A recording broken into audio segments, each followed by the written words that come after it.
ವಾತಾಪಿ ಮತ್ತು ಇಲ್ವಾಲ ಎಂಬ ಇಬ್ಬರು ರಾಕ್ಷಸ ಸಹೋದರರ ಸಂಹಾರವು ಅಗಸ್ತ್ಯ ಮುನಿಗಳ ಬುದ್ಧಿವಂತಿಕೆ ಮತ್ತು ಅಪ್ರತಿಮ ಜೀರ್ಣಶಕ್ತಿಗೆ ಸಾಕ್ಷಿಯಾಗಿದೆ. ವಾತಾಪಿ ಮತ್ತು ಇಲ್ವಾಲ ಎಂಬ ಇಬ್ಬರು ಅಸುರ ಸಹೋದರರು ಋಷಿ ಮುನಿಗಳನ್ನು ಕೊಲ್ಲಲು ಒಂದು ವಿಚಿತ್ರ ಉಪಾಯವನ್ನು ಹೂಡಿದರು. ಇಲ್ವಾಲನಿಗೆ ಮೃತ ಸಂಜೀವಿನಿ ವಿದ್ಯೆ ತಿಳಿಯಿತು. ಅವರು ದಾರಿಯಲ್ಲಿ ಹೋಗುವ ಬ್ರಾಹ್ಮಣರನ್ನು ಅಥವಾ ಋಷಿಗಳನ್ನು ಅತಿಥಿಗಳಾಗಿ ಮನೆಗೆ ಕರೆತರುತ್ತಿದ್ದರು. ಇಲ್ವಾಲ್ವನು ತನ್ನ ತಮ್ಮ ವಾತಾಪಿಯನ್ನು ಮಂತ್ರಶಕ್ತಿಯಿಂದ ಮೇಕೆಯನ್ನಾಗಿ ಬದಲಾಯಿಸುತ್ತಿದ್ದನು. ನಂತರ ಆ ಮೇಕೆಯನ್ನು ಕೊಂದು ಅದರ ಮಾಂಸವನ್ನು ಅತಿಥಿಗಳಿಗೆ ಉಣಬಡಿಸುತ್ತಿದ್ದನು. ಋಷಿಗಳ ಊಟ ಮುಗಿಸಿದ ತಕ್ಷಣ ಇಲ್ವಾಲ್ವನು ಜೋರಾಗಿ ವಾತಾಪಿ ಹೊರಗೆ ಬಾ ಎಂದು ಕೂಗುತ್ತಿದ್ದನು. ಆಗ ಋಷಿಗಳ ಹೊಟ್ಟೆಯಲ್ಲಿದ್ದ ವಾತಾಪಿಯು ಅವರ ಹೊಟ್ಟೆಯನ್ನು ಸೀಳಿಕೊಂಡು ಹೊರಬರುತ್ತಿದ್ದನು. ಇದರಿಂದ ಋಷಿಗಳು ಸಾಯುತ್ತಿದ್ದರು ಮತ್ತು ಈ ಇಬ್ಬರು ರಾಕ್ಷಸರು ಅವರನ್ನು ತಿನ್ನುತ್ತಿದ್ದರು. ಹೀಗೆ ಸಾವಿರಾರು ಮುನಿಗಳನ್ನು ಇವರು ಹತ್ಯೆ ಮಾಡಿದರು. ಒಮ್ಮೆ ಅಗಸ್ತ್ಯ ಮುನಿಗಳು ಆ ದಾರಿಯಲ್ಲಿ ಬಂದಾಗ ಈ ರಾಕ್ಷಸರು ಅವರಿಗೂ ಅದೇ ರೀತಿ ಮೋಸ ಮಾಡಲು ಸಂಚು ಹೂಡಿದರು. ಅಗಸ್ತ್ಯರು ಎಲ್ಲವನ್ನು ತಿಳಿದಿದ್ದರೂ ಏನೂ ತಿಳಿಯದಂತೆ ಅವರ ಮನೆಗೆ ಅತಿಥಿಯಾಗಿ ಹೋದರು. ಇಲ್ವಾಲ್ವನು ವಾಡಿಕೆಯಂತೆ ವಾತಾಪಿಯನ್ನು ಮೇಕೆಯನ್ನಾಗಿ ಮಾಡಿ ಅಡುಗೆ ಮಾಡಿ ಬಡಿಸಿದನು. ಅಗಸ್ತ್ಯರು ಆ ಮಾಂಸವನ್ನು ಪೂರ್ತಿಯಾಗಿ ತಿಂದರು. ಊಟ ಮುಗಿದ ತಕ್ಷಣ ಇಲ್ವಾಲ್ವನು ಸಂಭ್ರಮದಿಂದ ವಾತಾಪಿ ಬೇಗ ಹೊರಗೆ ಬಾ ಎಂದು ಕಿರುಚಿದನು. ಆದರೆ ಅಗಸ್ತ್ಯರು ಶಾಂತವಾಗಿ ನಕ್ಕು ತಮ್ಮ ಹೊಟ್ಟೆಯನ್ನು ತಡವಿಕೊಳ್ಳುತ್ತಾ ವಾತಾಪಿ ಜೀರ್ಣೋಭವ ಎಂದು ಮಂತ್ರ ಪಠಿಸಿದರು. ಅಗಸ್ತ್ಯರ ತಪೋಶಕ್ತಿಯಿಂದಾಗಿ ವಾತಾಪಿಯು ಹೊಟ್ಟೆಯಲ್ಲಿಯೇ ಭಸ್ಮವಾಗಿ ಜೀರ್ಣವಾಗಿ ಹೋದನು. ಅವನು ಹೊರಬರಲು ಸಾಧ್ಯವೇ ಆಗಲಿಲ್ಲ. ತನ್ನ ತಮ್ಮ ಸತ್ತಿದ್ದನ್ನು ಕಂಡು ದಿಕ್ಕೆಟ್ಟ ಇಲ್ವಲ್ವನು ಅಗಸ್ತ್ಯರ ಮೇಲೆ ದಾಳಿ ಮಾಡಲು ಬಂದನು. ಹೀಗೆ ಅಗಸ್ತ್ಯರು ತಮ್ಮ ನೇತ್ರದೃಷ್ಟಿಯಿಂದಲೇ ಆ ಕ್ರೂರ ಇಲ್ವಲ್ವನನ್ನು ಸುಟ್ಟು ಭಸ್ಮ ಮಾಡಿದರು.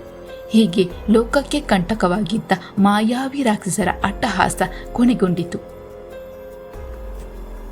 ರಾಮಾಯಣದ ಯುದ್ಧ ಕಾಲದಲ್ಲಿ ಬರುವ ಈ ಪ್ರಸಂಗವು ಅತ್ಯಂತ ಭಕ್ತಿಪೂರ್ವಕ ಮತ್ತು ಶಕ್ತಿಶಾಲಿಯಾದದ್ದು.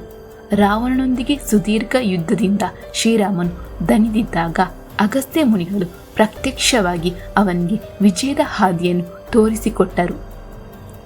ಶ್ರೀರಾಮ ಮತ್ತು ರಾವಣನ ನಡುವೆ ಘೋರ ಯುದ್ಧ ನಡೆಯುತ್ತಿತ್ತು. ರಾವಣನು ತನ್ನ ಮಾಯಾಶಕ್ತಿಗಳಿಂದ ಪದೇ ಪದೇ ಚೇತರಿಸಿಕೊಳ್ಳುತ್ತಿದ್ದನು.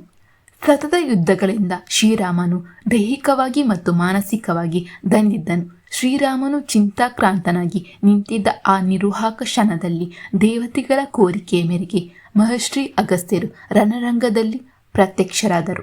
ಅಗಸ್ತ್ಯ ಮುನಿಗಳು ಶ್ರೀರಾಮನ ಹತ್ತಿರ ಬಂದು, ರಾಮ ಕೇಳು, ಶತ್ರುಗಳ ಮೇಲೆ ಜಯಗಳಿಸಲು ಮತ್ತು ಸಕಲ ಸಂಕಷ್ಟವನ್ನು ದೂರವಾಗಿಸಲು ಅತ್ಯಂತ ಪವಿತ್ರವಾದ ಪುರಾತನವಾದ ಆದಿತ್ಯ ಹೃದಯ ಎಂಬ ಸೂತ್ರವನ್ನು ನಿನಗೆ ಉಪದೇಶಿಸುತ್ತೇನೆ ಎಂದರು. ಅಗಸ್ತ್ಯರು ಶ್ರೀರಾಮನಿಗೆ ಸೂರ್ಯದೇವನ ಮಹಿಮೆಯನ್ನು ವಿವರಿಸಿದರು. ಸೂರ್ಯನು ಜಗತ್ತಿನ ಕಣ್ಣು, ಶಕ್ತಿಯ ಮೂಲ ಮತ್ತು ಸರ್ವವ್ಯಾಪಿ. ಸೂರ್ಯನನ್ನು ಆರಾಧಿಸುವುದರಿಂದ ಜಯ, ಆರೋಗ್ಯ ಮತ್ತು ಆತ್ಮವಿಶ್ವಾಸ ಸಿದ್ಧಿಯಾಗುತ್ತದೆ ಎಂದು ತಿಳಿಸಿದರು. ಈ ಸೂತ್ರವನ್ನು 3 ಬಾರಿ ಪಠಿಸಿದರೆ ಯಾವುದೇ ಕಠಿಣ ಪರಿಸ್ಥಿತಿಯಲ್ಲೂ ವಿಜಯ ಲಭಿಸುತ್ತದೆ ಎಂದು ಅಗಸ್ತ್ಯರು ಭರವಸೆ ನೀಡಿದರು. ಅಗಸ್ತ್ಯರಿಂದ ಉಪದೇಶ ಪಡೆದ ಶ್ರೀರಾಮನು ಅತ್ಯಂತ ಭಕ್ತಿಯಿಂದ ಸೂರ್ಯದೇವನಿಗೆ ನಮಸ್ಕರಿಸಿ 3 ಬಾರಿ ಆದಿತ್ಯ ಹೃದಯವನ್ನು ಪಠಿಸಿದನು. ತಕ್ಷಣವೇ ರಾಮನಲ್ಲಿ ಹೊಸ ಉತ್ಸಾಹ, ಚೈತನ್ಯ ಮತ್ತು ದೈವಿಕ ಶಕ್ತಿ ತುಂಬಿ ಬಂದಿತು. ಸೂರ್ಯದೇವನು ಆಕಾಶದಿಂದ ಶ್ರೀರಾಮನನ್ನು ಆಶೀರ್ವದಿಸಿದನು. ಈ ಹೊಸ ಶಕ್ತಿಯೊಂದಿಗೆ ಶ್ರೀರಾಮನು ಬ್ರಹ್ಮಾಸ್ತ್ರವನ್ನು ಉಪಯೋಗಿಸಿ ರಾವಣನನ್ನು ಸಂಹರಿಸಿದನು. ಅಗಸ್ತ್ಯ ಮುನಿಗಳು ಕೇವಲ ಒಬ್ಬ ತಪಸ್ವಿಯೇ ಅಲ್ಲ, ಅವರು ಅಸಾಧ್ಯವಾದನ್ನು ಸಾಧ್ಯವಾಗಿಸುವ ಸಂಕಲ್ಪ ಶಕ್ತಿ ಮತ್ತು ಲೋಕ ಕಲ್ಯಾಣದ ಪ್ರತೀಕ. ಒಟ್ಟಾರೆಯಾಗಿ ಹೇಳುವುದಾದರೆ ಅಗಸ್ತ್ಯ ಮುನಿಗಳ ಜೀವನವು ನಮಗೆ ವಿನಯ, ಜ್ಞಾನ ಮತ್ತು ಧರ್ಮದ ಮಾರ್ಗದಲ್ಲಿ ನಡೆಯುವ ಸ್ಫೂರ್ತಿಯನ್ನು ನೀಡುತ್ತದೆ. ಅವರು ಕೇವಲ ಪವಾಡ ಪುರುಷ ಅಲ್ಲ, ಬದಲಾಗಿ ಭಾರತೀಯ ಸಂಸ್ಕೃತಿಯನ್ನು ಬೆಸೆದ ಮಹಾನ್ ಶಿಲ್ಪಿ.